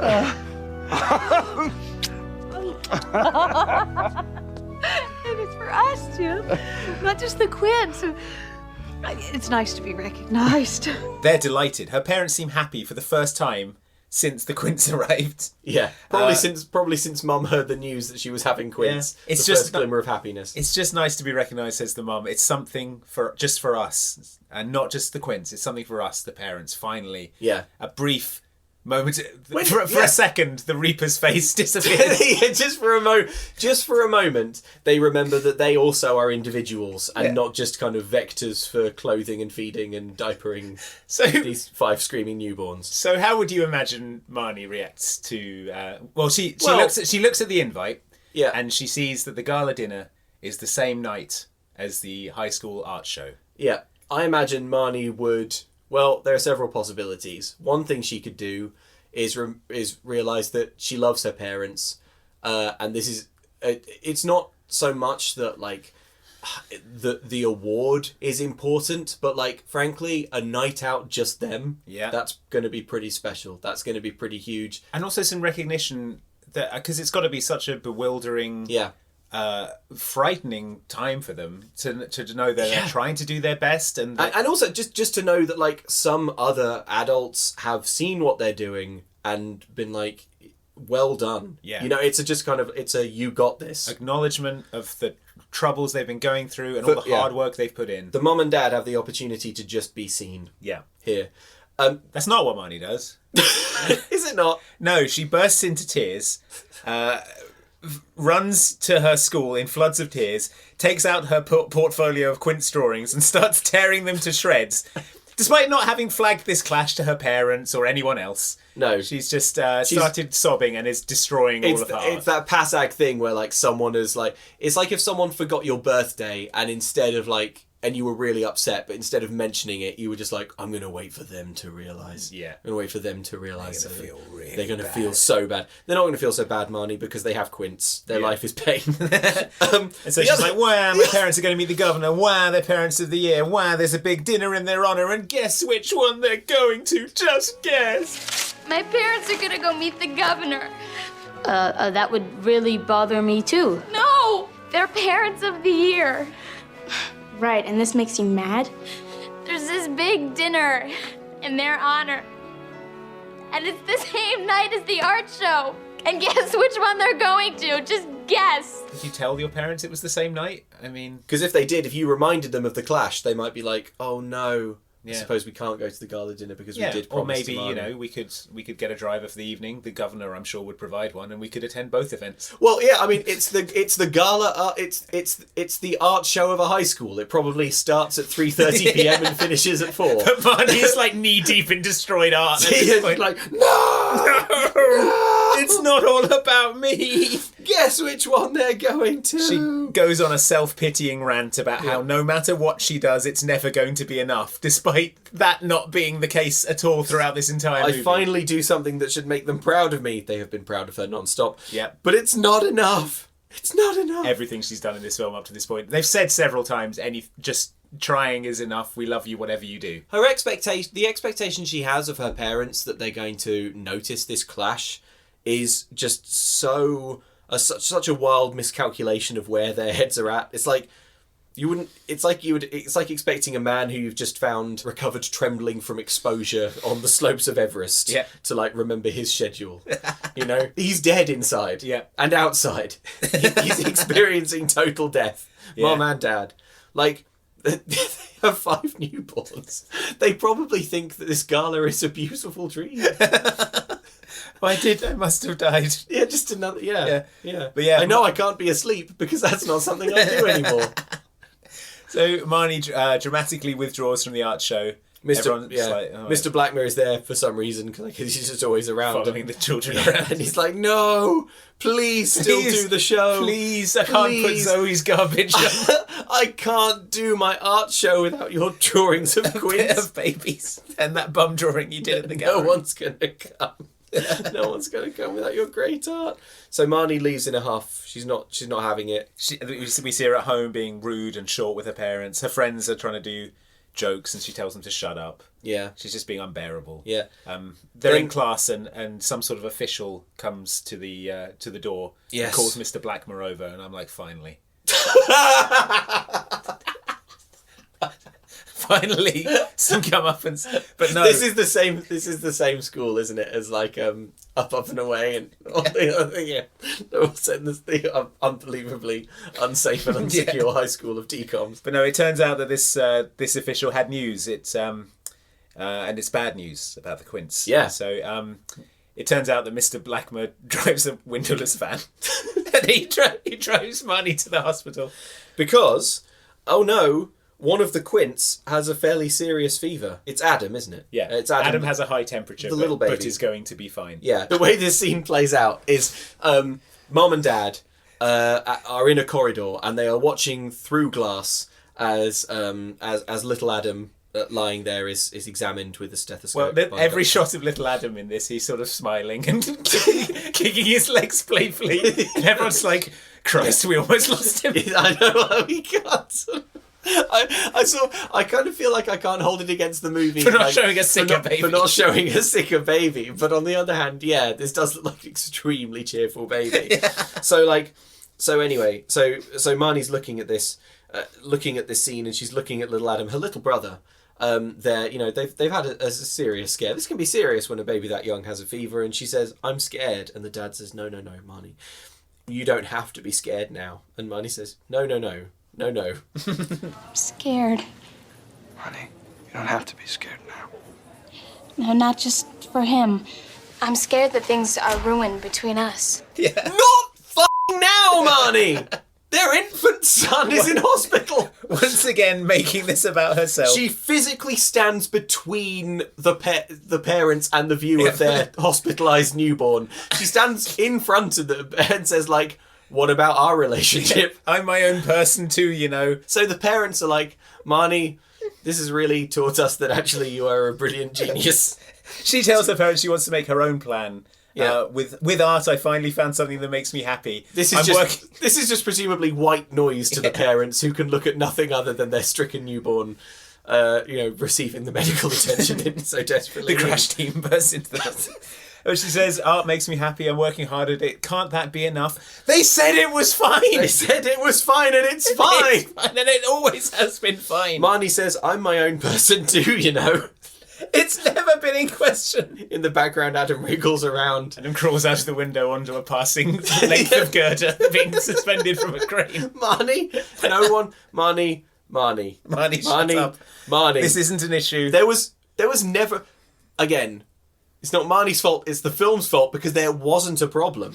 There wasn't a problem. This whole film is like Marnie walking around saying, "And now I have this big problem," and then a scene plays out that is either not real or is not a problem. Yeah.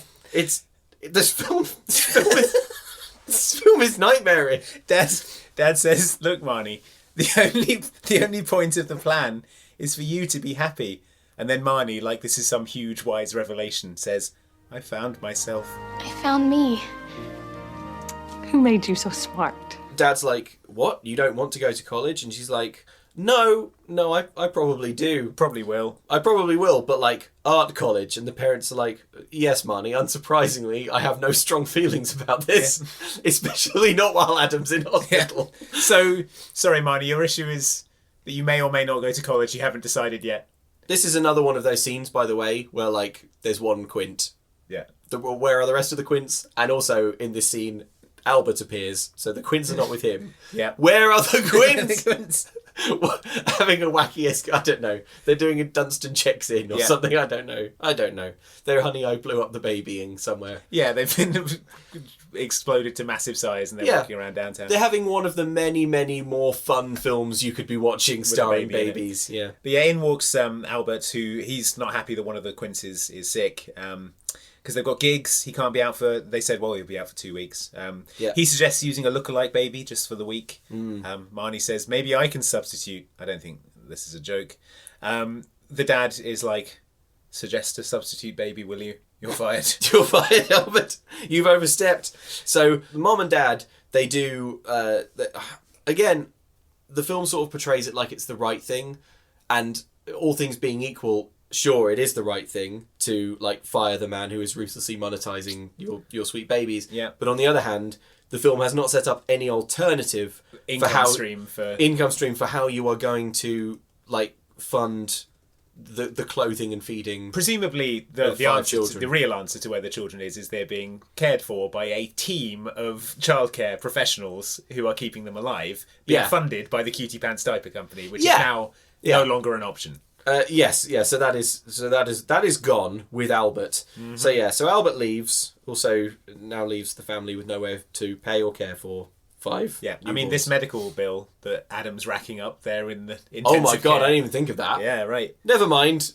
We've talked for far too long not about Marnie. Yeah, so anyway... Night of the awards. The parents are in black tie, practicing dancing. Yeah. Marnie turns to the camera and says, I never mentioned the art show. I decided that helping out my parents was more important. Like it's some grand concession she's making instead of just the right thing that she should have done in the first place. Yeah. In an absolutely wild swing, it turns out that Marnie and Brad and Zoe are babysitting the Quints, which is odd because they need babysitters.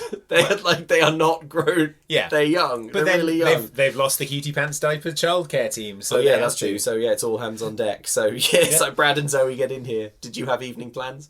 Zoe, was any of your art going to be exhibited? Did you want to go to the art show? No. Well, actually, I did have... No, babysit my brothers and sisters. And whose brothers and sisters? Marnie's. Yes, that's right. Yes, that's right. Yeah. At the Gala of Great Parents, it turns out that, oh no, Mum and Dad are there in their finery, and they meet the governor. The governor, played by Don Knotts, who played Barney Fife on the Andy Griffith Show. Oh, Very right, good. yeah. At the gala, oh no, it turns out that the Quints were supposed to be there. Really remarkable. Oh, well, it's really an honor for us, sir, it really. And your adorable quintuplets are where exactly? At home, all snug and warm. That's very funny. You're making jokes with the governor. But where are they really? Why would you want the Quints at your gala? Yeah. Do you want the gala to be ruined? Ruined? Covered in screaming babies and poop? Yeah, do you want it to be covered in, like, vomit? Yeah. And wee? I don't know. Well, the governor wants them there so he can get a photo op. The governor is this absolutely bizarre character introduced at the 11th hour, who's a sort of, like, big, grown-up man baby. Yeah. Who's like, but I wanted to have a photo op with the Quints. Oh, this is just like when I agreed to that photo op with the Backstreet guys. Which is the thing he says. To resounding silence from the viewership. Yeah. He's furious. He and the Quints are going to be on the front page together. Oh, it's ruined. My gala is ruined. But it's okay. He has a very easy solution. He will just call he will call the house. Yeah. And he'll send someone to pick the Quints up. Unfortunately, Marnie looked at the invite 5 minutes after they left, saw that it also included the Quints in the invitation, and has now left carrying all 5 Quints, trying to get to the governor's mansion on public transport. Initially, I guess Mr. Blackman was outside her house in his van. I guess time-wise he must have been because we hard cut to they're all in Mr. Blackman's crappy van. His crappy van craps out. So he drives them like 3 or 4 feet. Then his van breaks. So then they take 5-month-olds on a city bus through the night to a subway station, yes, and then ride the train. I can see, by looking at them, by what these children are carrying, that none of them have milk on them. Yep. So that's immediately a problem, because these babies are so small. But they race and they managed to make it onto a subway train. Yeah. But then up walk some toughs. This is just... Are we to assume that these men want to mug these babies? Is that the implication? I don't know. These bikers walk up and they're like... Yeah, they're like cracking their knuckles, like, looking at... Uh-oh, guess they're in trouble. Guess these men want to beat up these babies. Guess these men are going to beat up these children and babies. I guess that's the implication. Anyway, cut to the gala, where the governor is losing his damn mind. He was months of planning and no babies, he said. Yeah, I mean, he is the one... Loudly in front of everyone. He is the one ruining his gala. Because he's the one ruining his political career, because pictures of him having this meltdown. Instead of having a gala, he's just throwing a massive tantrum in front of everyone. That Phone camera footage is on Twitter instantly. He doesn't get to kiss 5 babies or whatever. We couldn't wait to meet the Quints, and now he doesn't get to. Then these huge, like, biker toughs show up, and they're holding the 5 precious Quints. And then Marnie says... Out of the way! The Grover Quints are here, says the leader. And Marnie says, thanks, guys. Couldn't have done it without you. And then they leave the film with it never having been explained who they are. Or how they helped. They were on the subway. She said it was 2 stops to the State House. They had the babies. These men walked up. They're on the subway. A bunch of rando dudes walked up and were like, cracked their knuckles, acted and looked threatening, and then off camera, presumably asked what they were doing, found out, and went with them the short distance. Helps them carry the baby up 2 flights of stairs, I guess. Thanks, guys. There's probably an elevator. Couldn't have done it without you. And then they do a sort of elaborate bro grab. I thought maybe they were supposed to be the state troopers. No, they're a biker gang. Why is a biker gang there? They're just...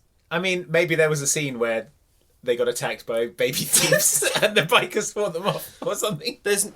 And they cut it out. You know what? We're just going to have to breeze past it. Sometimes you get stuck on the things that really, really don't make any kind of sense. Anyway, it's really stupid, and I don't know why it's in there. And it just is another scene where it's like makes Marnie look great because she was able to like fit in with these cool bikers. Yeah, it was not the right thing to do to bring these children out, to bring these babies out at night. But don't worry, the film has a happy ending because this bonkers governor does get his photo op with the Quints. Wow, good, that's good. I was so worried this grown man wouldn't get to meet some babies tonight. And then Marnie's parents are like, oh, honey, aren't you going to join us for dinner? And she's like, oh, no, I'm not really dressed for it. And the governor says, well, my driver can take you anywhere. And so Marnie says, with the crisis averted, I let the governor's driver take us out for ice cream. Audience, no, you didn't. You went to the art fair. Marnie, I mean, where else would we go? Audience, the art fair. You went to the art fair. Marnie, you idiot, we actually went to the art fair. You clown. You stupid clowns. You saw me eating ice cream and you thought I went for ice cream when the art show was on. You've not been paying attention. You stupid idiot. Go to detention. Like a dog chasing cars. This art show is nuts because it's a high school art show. It should, on all accounts, be like up in the art room. They've put everyone's pictures, and all the parents can walk around it and go, "Oh, that's good," and then they can eat a digestive and go home. My daughter did that one. Yeah. However, what's actually happening is that like 1,000 people are gathered in the auditorium. Mr. Blackmer takes the stage and he says, "Each year, one student is recognized for his or her body of work entered in the school art show. Now, this is a student that the judges feel has a special gift. And this year, the blue ribbon goes to Jamie Grover." Guess what? I'm not fooling you. This is what really happened. Also, Zoe is now there and Brad is there, but I don't think Zoe's parents are there. No. Zoe doesn't have parents or a life outside of the scene Marnie's in. Zoe isn't real. Yeah. Those are 2 empty seats. Yeah. That when people come and try and sit down, Marnie's like, no. That's Zoe's seat. Zoe's sitting there. Zoe's sitting there. And she She says it wouldn't with like that. such smug, unsettling confidence that everyone backs away. Yeah. So, during Mr. Blackmer's speech, Marnie gestures to Zoe and is like, the winner of this prize, it's going to be you. And Zoe does a gesture as if to say, oh, go on, you flatterer. Then Marnie wins. And Zoe is like, well, me. And Zoe is like, hooray! Wow. And then money starts falling from the ceiling. No, it didn't, you idiot. You stupid idiots. Why did you think money fell from the ceiling? Because I showed that happening. Because you saw it happening in the film. You saw the money happening. Because you... Oh, you idiot. What did you do? Did you willingly suspend your disbelief? Why did you do that? You make me f***ing sick. Why did you suspend your disbelief? Why did you do that? You were so stupid, you clown. Because there wasn't any money, actually. Anyway, but then... in walk the mum and dad, and they hug her, and the governor is there too. We remembered, they say, it's truly more important to be here at your art fair than to receive our Parents of the Year award. Yeah. And everyone applauds, and Marnie says, and that wasn't a fake thing. That was real. I'm like, okay, fine. Okay, well, if you say so. Fine. I don't think any like a of this is real. he's a shelter dog. The audience goes, okay. Just, yes, please, fine. Please let the film end. But then, mercifully, it nearly has. So we find out that Marnie is eligible for magnet school. She was so great at art that she somehow qualified for science school. Her art was so good, it actually became a science. And Magneto was willing to welcome her. She's allowed to go to magnet school to study the magnet. Yeah, but she didn't even want to anyway, so it's fine. Yeah, she decides she doesn't want to. It's like, I got offered a place, but I didn't even want it, so it's fine. Yeah. Then we see a scene of Mom, Dad, and Marnie. They're at home. They're reading the paper. The Quints aren't there. Yeah. So, where are the Quints? Who knows? Where are the Quints? I wish I could see it's these. It's so long since we saw the Quints. Dad is still trying to better himself, even though he's quite stupid. Yeah. Mum is managing the Quints and making enough to keep them fed, but not enough to make them rich. Yeah. Oh, and one other bit of news. That's right, her mum is pregnant with septuplets. No, she isn't, you idiot. You clown. You fell for it. Come on, people, haven't I taught you anything? She says, and then she holds up a very poorly drawn sign that says, made you look, which she didn't. And then the film ends. So is Mom pregnant at all? No, I think that's just another of Marnie's trademark lies. Fine. You know what? Fine. Should I read some emails? Please some emails. I want to read this comment from Hugh, which was actually dropped onto our Instagram page. So I was just lying like Marnie earlier when I said I was going to read an email. Hugh says... you idiots. You fell for it. Hugh says, regarding Luck of the Irish, I'm about 2k from the Tato Crisp Factory. Andy, have you ever had Tato Crisp? I have had Tato Crisp. They're very good. Very tasty crisp. Who opened a theme park about their crisps and do tours of the factory. Amazing. I remember students going on tours, but now the factory has been sold to a German company, so the park had to rebrand and is now an Irish themed park called Emerald Park. Oh, okay. Okay, so the huge news here is that, we were talking about how, like, that fun fair was... the Irish fun fair was, like, patently nonsense. Yeah, I'm looking at it right now. Whoa, they've got roller coaster. They've got the Spudhara Playground. We do have another email about this sort of festival from a B Bugles 81. Thanks for emailing. Saying, I need you to know there is a yearly Irish festival in St. Charles, Missouri that is basically the festival from the Luck of the Irish, but with more alcohol and slightly fewer evil leprechauns. Slightly. The Missouri River Irish Festival in St. Charles, Missouri is a celebration of Irish music, culture, and good old crack, it says here on the website. Vendors will be on hand selling some great food and merchandise. Bands will be belting out your favourite Irish songs, as well as Irish dancers entertaining the crowds. So much to see and do. Irish wolfhounds, an awesome wee village.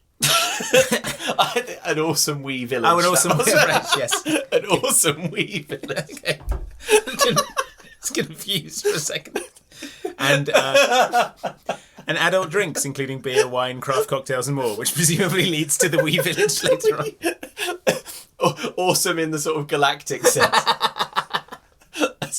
You'll be in beggars belief the size of this wee village. Of the wee village. Yeah. So there you go. That's something you can do if you find yourself in St. Charles, Missouri. So in conclusion, we are sorry for goofing around and making out like the Irish theme park in Luck of the Irish was a ridiculous thing. It turns out unpopular. It would be unpopular. It turns out that there are many all over the world. And it's good. Right, Andy, what DCOM are we doing next?